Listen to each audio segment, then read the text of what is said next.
तो थोपा हुआ कोई भी करियर उनको ऑप्ट नहीं करना चाहिए। वैसे डिग्री भी आपको ताकत तब तक नहीं देगी जब तक वो नॉलेज आपने एक्चुअली ग्रैंड नहीं की। मैं इन 3-4 सालों को बहुत प्रोडक्टिव बनाए और उसके रिजल्ट दूरगामी होंगे जीवन भर।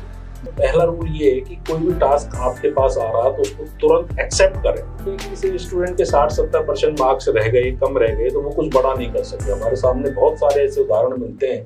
सर, ये कहा जाता है एग्जाम लेने वाली एजेंसीज एकेडमिक एग्जाम के पेपर उस हिसाब से तैयार करती है कि ज्यादा से ज्यादा लोग पास हो, और कंपटीशन एग्जाम के उस हिसाब से तैयार होते हैं कि ज्यादा से ज्यादा फेल किए जाएं। नहीं, कंपटीशन में देखो क्या है, एकेडमिक में क्या है कि एकेडमिक में आपको एक सिलेबस डिजाइन किया हुआ है जी, और वहाँ उनकी परफॉर्मेंस है, उसके आधार पे सब्जेक्ट एनसीईआरटी बुक्स दे दी, उनके आधार पे ही आप पेपर बनना है, तो वहाँ पढ़ के आए तो बच्चे पास हो जाएंगे।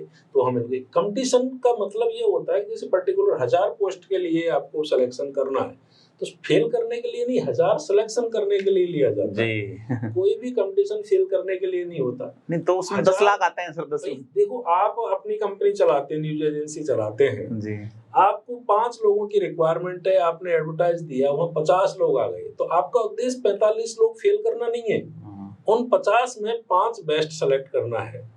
ऐसे ही नहीं, मैं सिलेक्शन वाले में तो, लेकिन पेपर में ऐसा बनाऊंगा कि उसमें 5 ही आए। वो उनका उद्देश्य भी बेस्ट का चयन करना है। जी जी, बिल्कुल। जैसे आप अपनी कंपनी के लिए 5, राजस्थान सरकार भी एक कंपनी है, उसको भी अच्छे इस हिसाब से माने तो वो 1000 आरएएस अधिकारी लेने हैं, उसको यूपीएससी को 1000 आईएएस लेने हैं, तो स्वाभाविक सी बात है वो बेस्ट का चयन करना चाहेंगे। उनका उद्देश्य है 1000 बेस्ट सेलेक्ट करना, ना कि 999 फेल करना। ऐसा नहीं है उनका।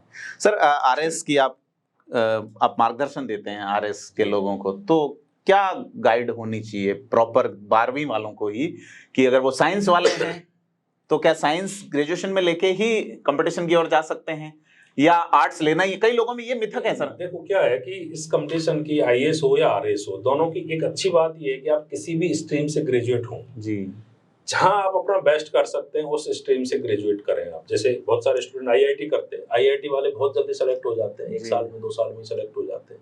बल्कि आपने ये भी देखा होगा कि आईआईटी स्टूडेंट्स कुछ भी करते हैं वो सेलेक्ट हो जाते हैं, चाहे आईएएस करें, कंपनी बनाएं, स्टार्टअप करें, जॉब करें, वहाँ बहुत जल्दी ऊंचाइयों पे पहुंच जाते हैं। उसके पीछे बड़ा कारण है कि उनके 4 साल जो ग्रेजुएशन के थे ना, वो बहुत कठोर परिश्रम वाले निकले। उन्होंने बहुत सारे प्रोजेक्ट्स किए, अपने आप की क्षमताओं को बहुत उन्होंने बढ़ाया, अपनी क्षमताओं को 15 घंटे मेहनत करने की क्षमता को उन्होंने बढ़ाया।